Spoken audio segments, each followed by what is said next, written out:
I'm Alicia Mikulisik-Kurtz, an emergency doctor based in California, and this is Real Talk, a place where doctors and other healthcare professionals tell stories about their human experiences working in medicine. On today's episode, we'll hear a story from Yafa Minazad, a neurologist based in California. Yafas Story was recorded at a live Real Talk session in the South San Francisco Bay Area in California. Medicine is demanding of our time.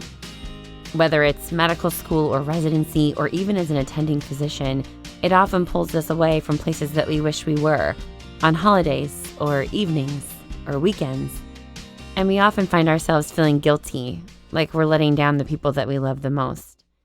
But sometimes we get to find out that we're wrong. This is Yafa's story. So I was saying I had my first child when I was an intern and my second child when I was a resident.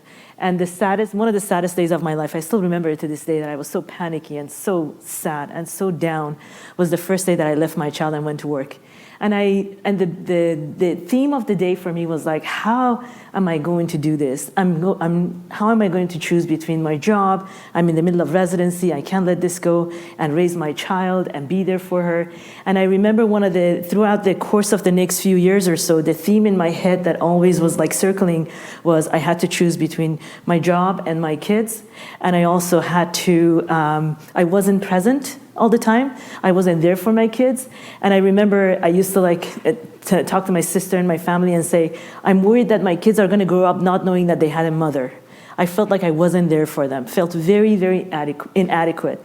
I carried the shame and the pain, and I did a lot of self-infliction of the misery and all of that. And I all brought it on myself without knowing it. It's not like I go around and tell myself, oh, I'm such a bad mother all day long. It was just a story that was like circling in my head.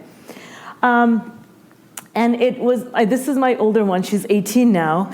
And it wasn't until she was a little older and she was about to go to high school. And she wrote an essay for her high school about a question they asked her. It wasn't until then, when she was in 8th grade, that I realized I had it all wrong. I had done years and years of damage to myself, and I probably have PTSD from all those years, and I had it all wrong. Before I go there, let me tell you, my kids are not the most expressive kids on the face of this planet. They don't tell you, what's going on. The questions, especially as they become teenagers, the answers become less and less and less. When she was in 7th grade, she was going to a camp away from me for the first time for a whole week. And they said, no phone calls, no texting, no emails. You have to write a letter to your parents and say how you're doing. And my mom and my sister got these glorious, postcards, and front and back filled up with, stories and what they did and how she did and how happy she was and wonderful. And this is what I got. It says, all swag. So this is the kid who does not tell me what's going on in her head. And maybe if they did, I wouldn't be so miserable all these years of my life. Anyway, I came across her essay by accident. She left it on my computer, and this is way after she has applied to high school. And they tell her, I'm just going to read you the first paragraph. They asked her, tell us about your family and friends, and what do you most admire about them? She said, I'm lucky to come from a very loving and supportive family. I'm a Persian Jewish descent. My parents' families fled Iran as Jewish religious refugees. I most admire my mother. When she came to America at 19 years of age, she could barely speak English. If you ask my kids, I can still barely speak English. This is the theme in our house. She went to college at USC and UCLA and is now a neurologist in Pasadena. When I tell her she's lucky to have such a successful career after starting from so little, she tells me that luck played no part in it. Hard work alone got her from where she was then to where she is now. I don't know about you guys, but when I give my kids a pep talk or I talk to them, I get eye rolls, I get grunting. Nobody listens to what I have to say. So when I actually read this, I was shocked. I'm like, things are actually getting through. She actually listens to me. And then she goes about, the two things I admire most about my mom are her work ethics and how she maintains a connection to her roots and background. She's often awake at ridiculous hours of the night, seeing patients through telemedicine, program allowing doctors and patients connect through video chat, and constantly takes calls from work. On top of this, she wakes up at 5:15 every morning to go to the gym. Like, which kid cares if you get up and go to the gym?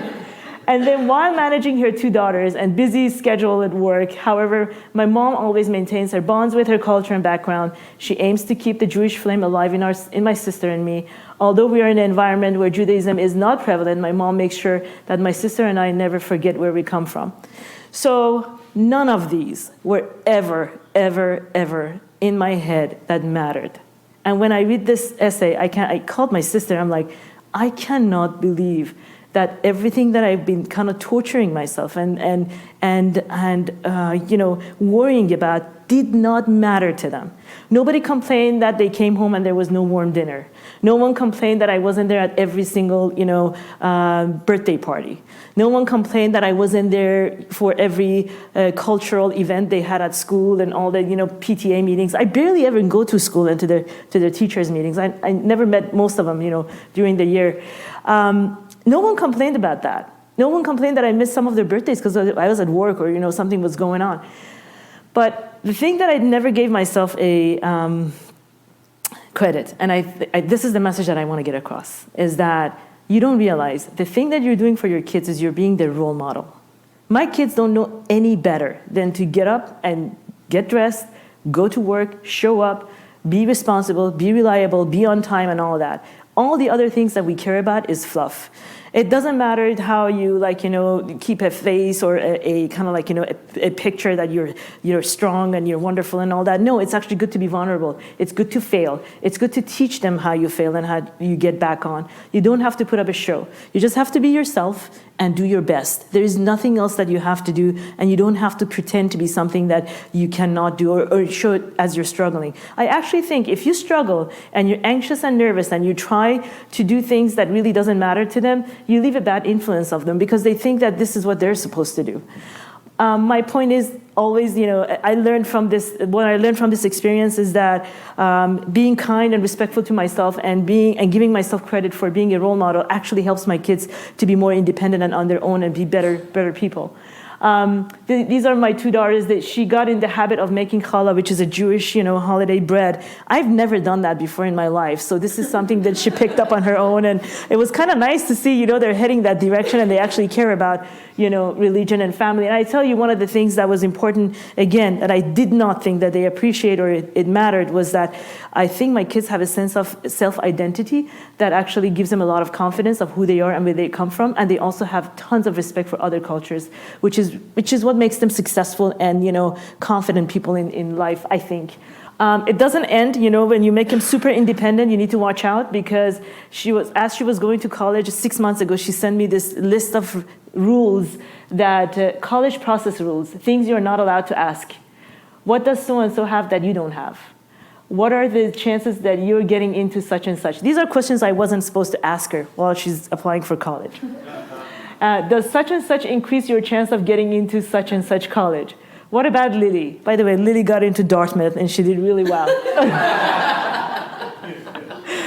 Can I post this on, such and such? Can I tell so-and-so? How about Stanford? And can you get recruited to their such and such team? So my kids turned out to be these very independent people. Maybe part of it is because I wasn't there, really watching over every single detail of their life. So these are the rules I sent back to her. Can I have this? Can I buy that? Can I have your credit card? Where is my such and such? Can you pick me up? So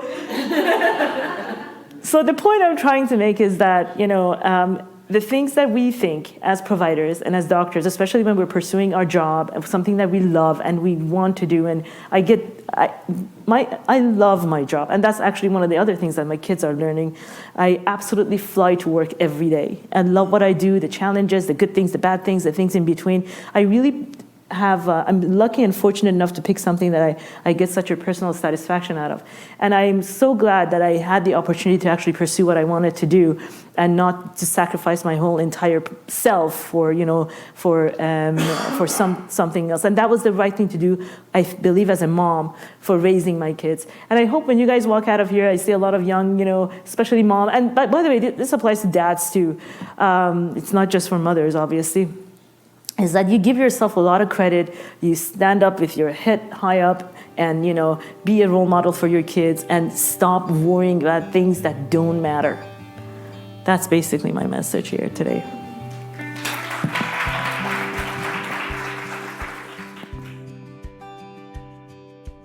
Like Yafa, everyone who works in healthcare has sacrificed something for their career. Think about the sacrifices you have made with your family and friends. How have you felt guilty because of your career?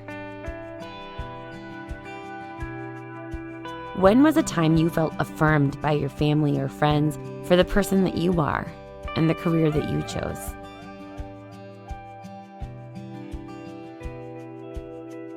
If you have a story that you want to share with Real Talk, or you want more information about our program, email us at realtalk@vituity.com or follow us on Instagram at real.talk.podcast. Special thanks to Yafa Minazad for sharing her story with us, to the team at Vituity for supporting this podcast, to Marco Gonzalez, our sound engineer, and to all of you for listening. I'm Alicia, and this is Real Talk.